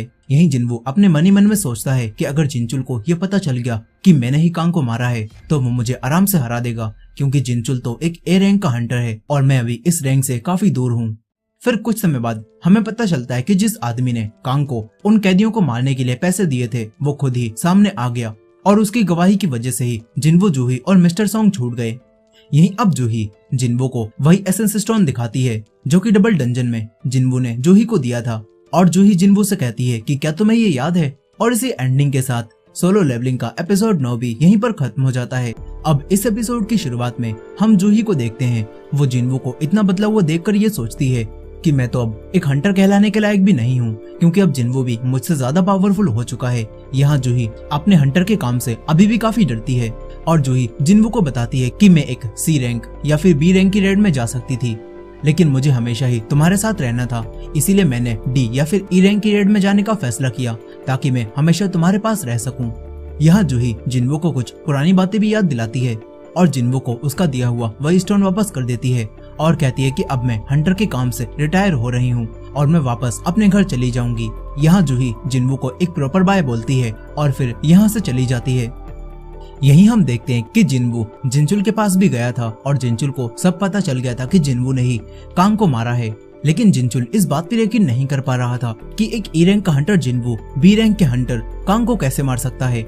लेकिन फिर भी जिनचुल जिन्वो से कुछ नहीं कहता और जिन्वो को बताता है कि डोंगसू का भाई डोंगसू अब तुम्हारी ही तलाश में है और वो किसी भी वक्त तुम पर हमला करेगा, इसीलिए तुम्हें उससे संभल कर रहना होगा। ये बात सुनकर जिन्वो काफी ज्यादा हैरान हो जाता है।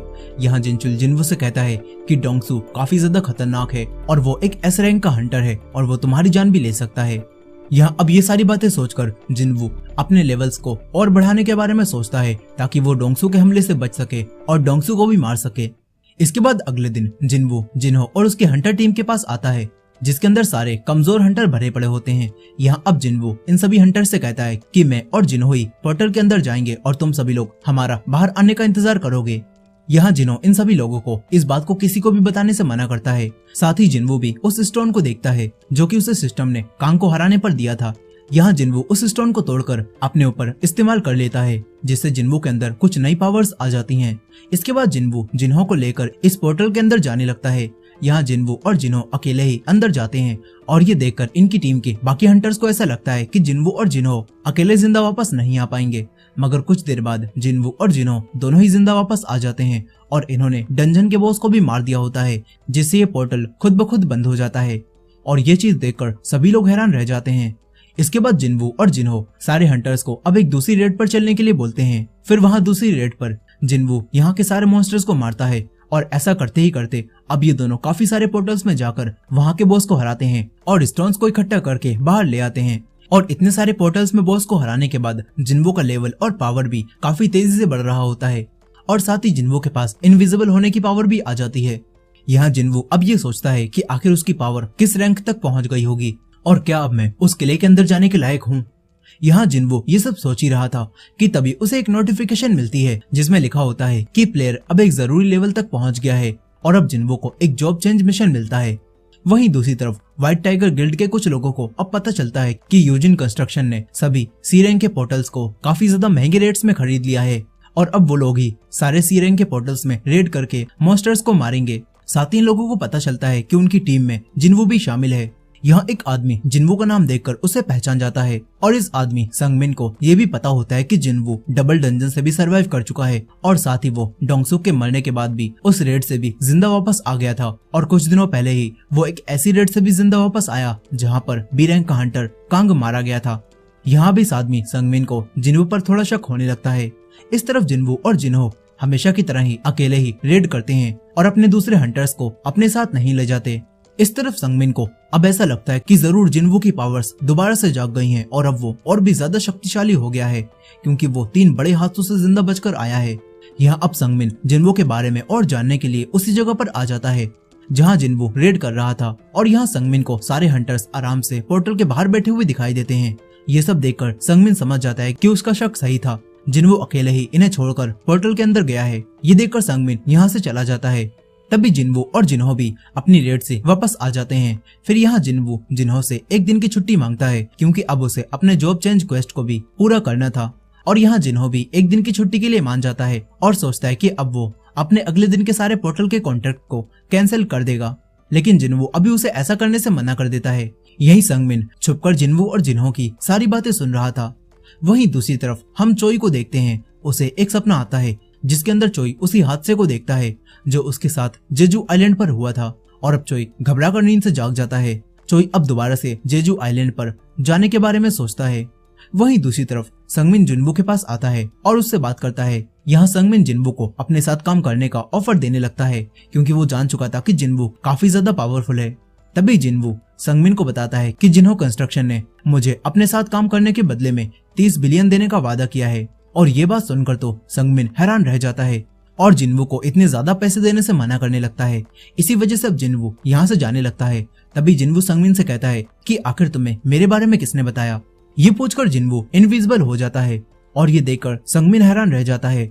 संगमिन काफी डर जाता है और कहता है कि बस मैंने तुम्हें जानने के लिए ही तुम्हारी थोड़ी जासूसी की थी। यहाँ संगमिन जिनवू से कहता है कि उन सी रैंक के पोर्टल्स के बिक जाने की वजह से हमें अब कोई भी पोर्टल नहीं मिल रहे थे और बस इसी बारे में पता करते करते मैं तुम तक पहुंच गया। ये सुनकर जिनवू संगमिन से उसकी पावर्स के बारे में किसी को भी बताने से मना करता है और कहता है कि अगर तुमने मेरे बारे में किसी को भी बताया तो मैं तुम्हें मार दूंगा। यही जिनवू अब संगमिन के साथ एक डील करता है और कहता है कि अगर तुम्हारे पास सी रैंक के पोर्टल्स की कमी है तो मैं तुम्हें 3 पोर्टल्स बेच दूंगा। यहाँ जिनवू संगमिन को काफी महंगे रेट्स में 3 सी रैंक के पोर्टल्स बेच देता है। फिर इसके बाद जिनवू संगमिन को एक दवाई पिलाता है जिससे संगमिन के चेहरे पर लगी हुई चोट खुद ही ठीक हो जाती है। फिर अगले दिन हम जिन्हो को देखते हैं जो कि ये बात जानकर बहुत खुश होता है कि जिन 3 पोर्टल्स को वो आज छुट्टी की वजह से कैंसिल करने वाला था उन्हें अब जिनवू ने काफी महंगे रेट्स में बेच दिया है। और यही संगमिन को भी जब ये बात पता चलती है कि उसने जिन पोर्टल्स को खरीदा है वो तो काफी सस्ते हैं और ये बात जानकर संगमिन समझ जाता है कि जिनवू ने उन्हें ठग लिया है। लेकिन संगमिन अभी भी ये सोचकर खुश था कि अब उसके पास जिनवू का कॉन्टेक्ट नंबर आ चुका है और अब वो जिनवू को कॉन्टेक्ट कर सकता है। और वहीं दूसरी तरफ हम अब जिनवू को देखते हैं जो कि अपने उसी जॉब चेंज मिशन को पूरा करने के लिए कहीं पर दूर जा रहा था। और इसी एंडिंग के साथ सोलो लेवलिंग का एपिसोड 10 भी यहीं पर खत्म हो जाता है। अब इस एपिसोड की शुरुआत में हम जिनवू को देखते हैं जो कि उसी जॉब चेंज मिशन को पूरा करने के लिए एक जगह पर आता है।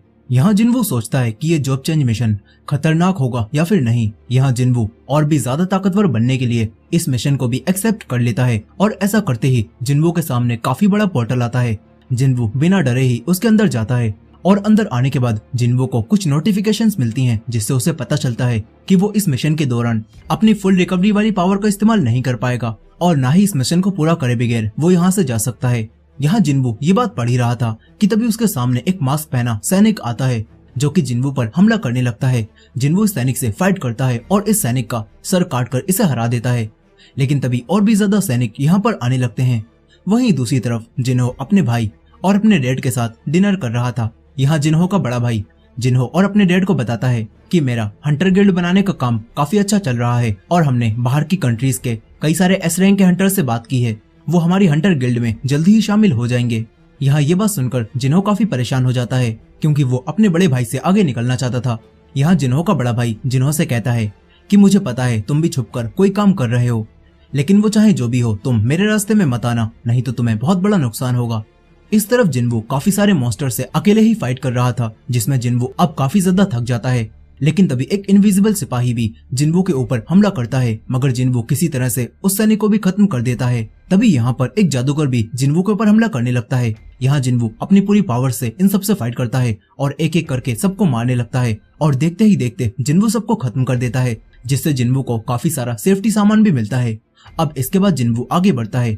फिर उसे एक बड़ा सा दरवाजा दिखाई देता है। जिनवू दरवाजे को खोलकर डंजन के अंदर आ जाता है। यहाँ पर एक सिंहासन रखा होता है और उसकी हिफाजत एक इग्रिस नाम का सैनिक कर रहा था। यहाँ अब इग्रिस सैनिक जिनवू पर हमला करने लगता है और उसके हमले की स्पीड काफी ज्यादा तेज और हमला काफी पावरफुल होता है। यहाँ अब जिनवू भी इग्रिस पर हमला करता है लेकिन जिनवू के हमलों का इग्रिस पर कोई भी असर नहीं होता। मगर जिनवू हार नहीं मानता। जिनवू अब अपने हथियारों के बिना ही इग्रिस से फाइट करने का फैसला करता है और ये चीज देखकर इग्रिस भी अपने हथियार डाल देता है और बिना हथियारों के ही जिनवू से लड़ने का फैसला करता है। ये चीज देखकर जिनवू भी हैरान था क्योंकि पहली बार डंजन में उसे कोई ऐसा मिला है जो कि बिल्कुल बराबरी की लड़ाई चाहता है। वहीं दूसरी तरफ हम चोई को देखते हैं जो कि चेयरमैन गो को कॉल करता है और उनसे एक बार फिर से जेजू आइलैंड पर जाने के लिए इजाजत मांगता है और थैंक्स बोलता है। दरअसल यहाँ पर चेयरमैन गो ने चोई और दूसरे हंटर्स को एक बार फिर से जेजू आइलैंड पर रेड करने की परमिशन दे दी होती है और अब चेयरमैन को चोई से संभलकर जेजू आइलैंड पर जाने के लिए बोलते हैं और सभी की हिफाजत करने के लिए भी बोलते हैं। इस तरफ इग्रिस और जिनवू बिना हथियारों के ही फाइट कर रहे थे लेकिन अब तभी इग्रिस अपनी स्पीड की मदद से जिनवू को काफी ज्यादा पीटता है और जिनवू समझ जाता है कि अगर वो ऐसे ही इग्रिस से लड़ता रहा तो वो तो हार जाएगा। यह अब जिनवू इग्रिस को हराने के लिए दूसरा रास्ता ढूंढता है और जिनवू अपनी स्पीड को 2 गुना कर लेता है और फुल स्पीड से इग्रिस पर हमला करता है मगर इग्रिस जिनवू के हमलों से बच जाता है और जिनवू को ही मारने लगता है। यह अब लड़ाई में जिनवू की हालत काफी ज्यादा खराब हो जाती है और वहीं दूसरी तरफ जिन्हा अपने भाई जिनवू के लिए खाना बनाकर उसके घर आने का इंतजार करने लगती है। इस तरफ अब इग्रिस अपनी तलवार को दोबारा से उठाता है और अब इग्रिस जिनवू को खत्म करने ही वाला था लेकिन तभी अचानक से जिनवू इग्रिस की तलवार को रोक लेता है और कहता है कि मैं अभी तक हारा नहीं हूँ, यहाँ अब जिन्वो अपनी पूरी पावर से हमला करता है और इग्रिस को काफी बुरा पीटता है और अपने डैगर की मदद से इग्रिस को मारता है और उसे खत्म कर देता है। इस तरह अब इग्रिस हार जाता है, लेकिन जिन्वो ये बात सोचता है कि ये लड़ाई बस वो किस्मत की वजह से जीता है, क्योंकि इग्रिस तो हर एक चीज में जिन्वो से काफी ज्यादा अच्छा था। यहाँ अब जिन्वो को इग्रिस को हराने के बदले में 4 रिवॉर्ड मिलते हैं, जिसमें उसे कई सारे कॉइन्स, हेलमेट और एक सेफ्टी सूट भी मिलता है और साथ ही इस जगह के किंग के हैंड के लिए एक रून स्टोन भी मिलता है। साथ ही जिन्वो को एक टेलीपोर्टेशन स्टोन भी मिलता है, जो देखकर जिन्वो को थोड़ी हैरानी होती है। जिन्वो सोचता है कि आखिर ये स्टोन खतरा खत्म होने के बाद मुझे क्यों मिल रहा है। जिन्वो ये बात सोच ही रहा था कि तभी जिन्वो को एक और मिशन मिलता है, जिसके अंदर जिन्वो को बस सरवाइव करके जिंदा रहने के लिए बोला जाता है और गुड लक कहा जाता है। तभी यहाँ पर कई सारे पोर्टल्स खुलते हैं और उनके अंदर से सैनिक बाहर निकलने लगते हैं। यहाँ जिन्वो अब इस मिशन को पूरा करने के लिए इन सैनिकों से भी लड़ने लगता है। वहीं दूसरी तरफ चोई अपने काफी सारे हंटर्स को लेकर अब जेजू आइलैंड की तरफ एक बार दोबारा से रेड करने के लिए निकल जाता है। इस तरफ जिन्वो जितने भी सैनिकों को मारता था तो उससे ज्यादा सैनिक यहाँ पर बढ़ जाते थे और ये देखकर जिन्वो इन सैनिकों से बचकर जिंदा रहने के लिए इनविजिबल हो जाता है। लेकिन तभी एक जादूगर जिन्वो की शक्ति को तोड़ देता है और जिन्वो को सारे सैनिक देखते ही उस पर हमला करने लगते हैं। लेकिन अब जिन्वो को भी गुस्सा आ जाता है, वो अब इन सभी के ऊपर हमला करने लगता है। मगर इन सबसे लड़ने के बाद जिन्वो समझ जाता है कि वो इन लोगों के बीच में अब ज्यादा देर तक सरवाइव नहीं कर पाएगा। इसीलिए अब जिन्वो अपने उसी टेलीपोर्टेशन स्टोन की मदद से यहाँ से बाहर निकलने के बारे में सोचता है। लेकिन तभी एक सैनिक जिन्वो पर हमला करता है और जिन्वो से उसका स्टोन नीचे गिर जाता है और अब तभी सारे सैनिक एक साथ मिलकर जिन्वो पर हमला करने आने लगते हैं। और इसी एंडिंग के साथ सोलो लेवलिंग का एपिसोड 11 भी यहीं पर खत्म हो जाता है। अब इस एपिसोड की शुरुआत होती है और हम देखते हैं कि ये सारे सैनिक एक साथ जिन्वो पर हमला करते हैं और उसे काफी बुरा पीटते हैं। यहाँ जिन्वो इन सभी से लड़ते लड़ते अब काफी ज्यादा थक जाता है और उसका स्टेमिना भी अब काफी कम हो चुका था। मगर यहाँ पर जिन्वो हार नहीं मानता। वो जानता था कि हारना कैसा होता है, क्योंकि वो पहले एक ई रैंक का हंटर था और वो हमेशा ही हार जाता था। इसी वजह से अब जिन्वो इन सभी सैनिकों से लड़ना जारी रखता है। मगर अब जिन्वो को और भी ज्यादा चोट लग जाती है और अब जिन्वो को अपने मन में ही वो सारी आवाजें सुनाई देने लगती हैं जब लोग उससे कहते थे कि ये तो इंसानियत का सबसे वीकेस्ट हंटर है, ये तो ई रैंक के पोर्टल में भी घायल हो गया था और हॉस्पिटल पहुंच गया था। यह अब जिन्वो को हेलुसिनेशंस भी होते हैं और उसे ऐसा लगता है कि जैसे मिस्टर सॉन्ग और जूही भी उसे कमजोर होने की वजह से हंटर का काम छोड़ देने के लिए कह रहे हैं। यहाँ जिन्वो को उसका पुराना रूप भी दिखाई देता है, जो कि जिन्वो से कहता है इतनी पावर पाने के बाद तुम्हें वहीं रुक जाना चाहिए था। आखिर तुम क्या हासिल करना चाहते हो? तुम यहाँ से चले जाओ, यही तुम्हारे लिए अच्छा रहेगा। इस तरफ हम चेयरमैन गो को भी देखते हैं, जो कि अब जिनचुल को बताते हैं कि 3 साल पहले जब सारे हंटर्स ने मिलकर जेजू आइलैंड पर रेड की थी, तब मैं पूरी तरह से फिट नहीं था और उस वक्त सारे हंटर भी जेजू आइलैंड पर बुरी तरह से हार गए थे और उस समय मासूम लोगों की भी जान गई थी। इसी वजह से हंटर्स सदमे में चले गए थे और वो लोग आज तक उस दर्द को नहीं भूल पाए हैं। इसी वजह से मैंने उन हंटर्स को वहां पर दोबारा जाने की परमिशन दे दी। यहाँ चेयरमैन गो की बातों से हमें पता चल जाता है कि जेजू आइलैंड पर जब काफी सारे हंटर्स ने मिलकर तीसरी रेड की थी, तो वहां पर मॉन्स्टर्स इतने ज्यादा खतरनाक थे कि उन्होंने एस रैंक के हंटर्स तक को हरा दिया और काफी सारे इंसानों की भी जान ले ली। खैर, इस तरफ जिन्वो को उसका पुराना रूप दिखाई दे रहा था, जो कि जिन्वो को कमजोर होने की वजह से रुक जाने के लिए बोलता है। मगर जिन्वो अपने पुराने रूप की कोई भी बात नहीं सुनता और यहाँ से भागने की कोशिश करता है। लेकिन तभी एक सैनिक जिन्वो के सर के ऊपर हमला करता है और उसे जमीन में मार देता है, जिससे अब जिन्वो के सर से खून निकलने लगता है।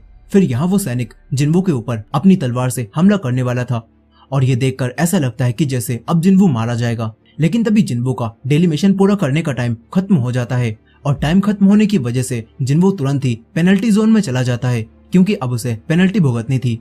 यहाँ जिन्वो पेनल्टी जोन में आते ही सैनिकों से बच जाता है और सोचता है कि किस्मत भी आज उसके साथ है। अब यहाँ पर जिन्वो सबसे पहले अपना स्टेमिना बढ़ाता है और अपनी चोटों को भी ठीक करने की कोशिश करता है। साथ ही जिन्वो के ऊपर यहाँ पर बड़े बड़े मॉन्स्टर्स भी हमला करने लगते हैं और जिन्वो को इनके बीच में ही सरवाइव करने का कुछ टाइम मिलता है, जो कि उसकी पेनल्टी थी। यहाँ अब जिन्वो इन मॉन्स्टर्स से बचकर उन पर हमला करने लगता है। वहीं रात के समय में जिन्हा जब सोकर उठती है तो उसे घर में जिन्वो दिखाई नहीं देता, जिससे अब जिन्हा परेशान हो जाती है। इस तरफ जिन्वो अब सारे मॉन्स्टर्स को मार देता है, जिससे अब जिन्वो का और भी लेवल बढ़ जाता है और उसकी फुल रिकवरी भी हो जाती है। यहाँ अब जिन्वो दोबारा से उस डंजन में जाने की तैयारी करने लगता है और अपने स्टोर से कुछ नए हथियार भी खरीदता है। फिर जिन्वो इग्रिस से लड़ाई में जीते हुए उसी स्टोन की मदद से इग्रिस की तरह ही दूर से चीजों को उठाने की पावर हासिल कर लेता है। और अब पेनल्टी का टाइम खत्म होता है और जिन्वो दोबारा से उसी डंजन में आ जाता है। इस तरफ चोई चाहे इनको भी अपने साथ जेजू आइलैंड की रेड पर लाया था और उसे यहाँ चलने के लिए थैंक्स बोलता है। यहाँ हमें पता चलता है कि जब आखिरी बार जेजू आइलैंड पर रेड हुई थी तो तब चाहेन की पावर्स अवेक नहीं हुई थी, लेकिन अब चाहेन एक एस रैंक की हंटर बन चुकी है जो कि इनके बहुत काम आ सकती है। इसी वजह से चोई चाहेन को भी अपने साथ लाया है। यह अब तभी इन सभी लोगों को रास्ते में कुछ चमकता हुआ दिखाई देता है जो कि इन्हें काफी अजीब लगता है। इस तरफ जिन्वू अपने नए हथियार की मदद से अब सारे सैनिकों को काफी स्पीड से मारता है। तभी जिन्वू की नजर सैनिकों के बीच में छुपे हुए जादूगरों पर जाती है और उसे पता चलता है कि ये जादूगर ही यहाँ पर सैनिकों को बुला रहे हैं। ये देखकर जिन्वू समझ जाता है कि अगर उसे सैनिकों को बढ़ने से रोकना है तो उसे सबसे पहले इन जादूगरों को ही खत्म करना होगा। ये जानकर अब जिन्वू एक एक करके सारे जादूगरों को मारने लगता है और अब बस यहाँ पर 3 ही जादूगर बचते हैं। लेकिन तभी ये तीनों जादूगर मिलकर एक बहुत बड़े गोलम को यहाँ पर बुला लेते हैं जो कि जिन्वू पर हमला करने लगता है, मगर जिन्वू किसी तरह से उस गोलम से भी बचते हुए सभी जादूगरों को मार देता है और साथ ही अब जिन्वू इस बड़े से मॉन्स्टर को भी खत्म करता है।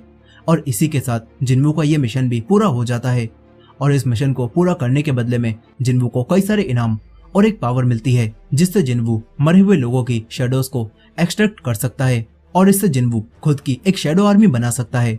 और यही जिन्वू का जॉब चेंज मिशन था। यहाँ ये सब देखकर जिन्वू थोड़ा हैरान होता है, लेकिन अब जिन्वू समझ जाता है कि वो मरे हुए मॉन्स्टर्स की भी शैडो को एक्सट्रैक्ट कर सकता है और उन्हें अपनी आर्मी में शामिल कर सकता है।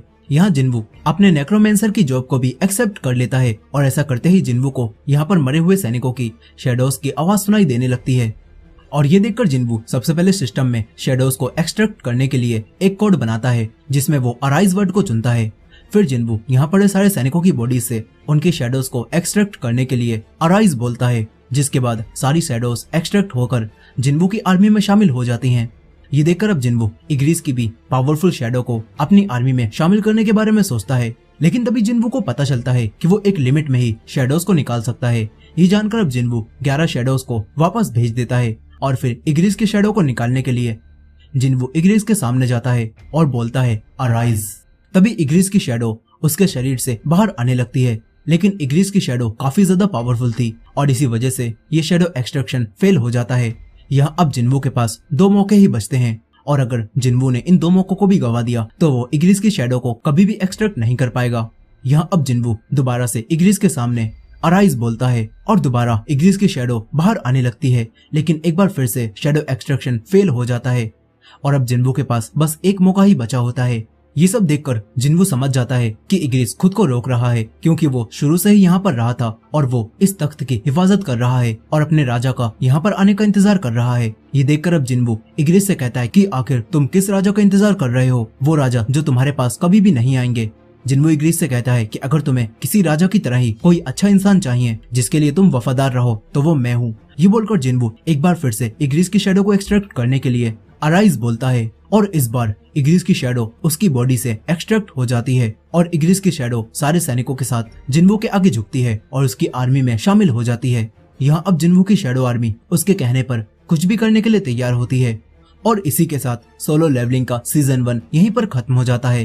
खैर इसके पोस्ट क्रेडिट सीन में हम उन्हीं हंटर्स को देखते हैं जो कि जेजू आइलैंड पर रेड करने जा रहे थे, लेकिन यहाँ पर हंटर चोई और बाकी सारे हंटर्स जब उसी मॉन्स्टर को देखते हैं जो कि उन्हें समुद्र में मिला था तो उन्हें पता चलता है कि जेजू आइलैंड के वो सारे मॉन्स्टर्स अब इवोल्व हो रहे हैं और भी ज्यादा ताकतवर हो चुके हैं। और इसी के साथ सीजन 1 की स्टोरी यहीं पर खत्म हो जाती है। सो दोस्तों ये थी सोलो लेवलिंग के सीजन 1 की फुल स्टोरी। आई होप कि आपको ये स्टोरी पसंद आई होगी। वीडियो पसंद आई हो तो वीडियो को लाइक करना मत भूलिएगा और हमारे चैनल पर नए हैं तो हमारे चैनल को भी सब्सक्राइब करके बेल नोटिफिकेशन को ऑन कर लीजिए। खैर इसके बाद हम जल्दी ही एक नए एनिमे को भी स्टार्ट करने वाले हैं जो कि आपको काफी पसंद आएगा, तो उसे मिस नहीं करने के लिए चैनल को सब्सक्राइब करना मत भूलिएगा। मिलते हैं नेक्स्ट वीडियो में।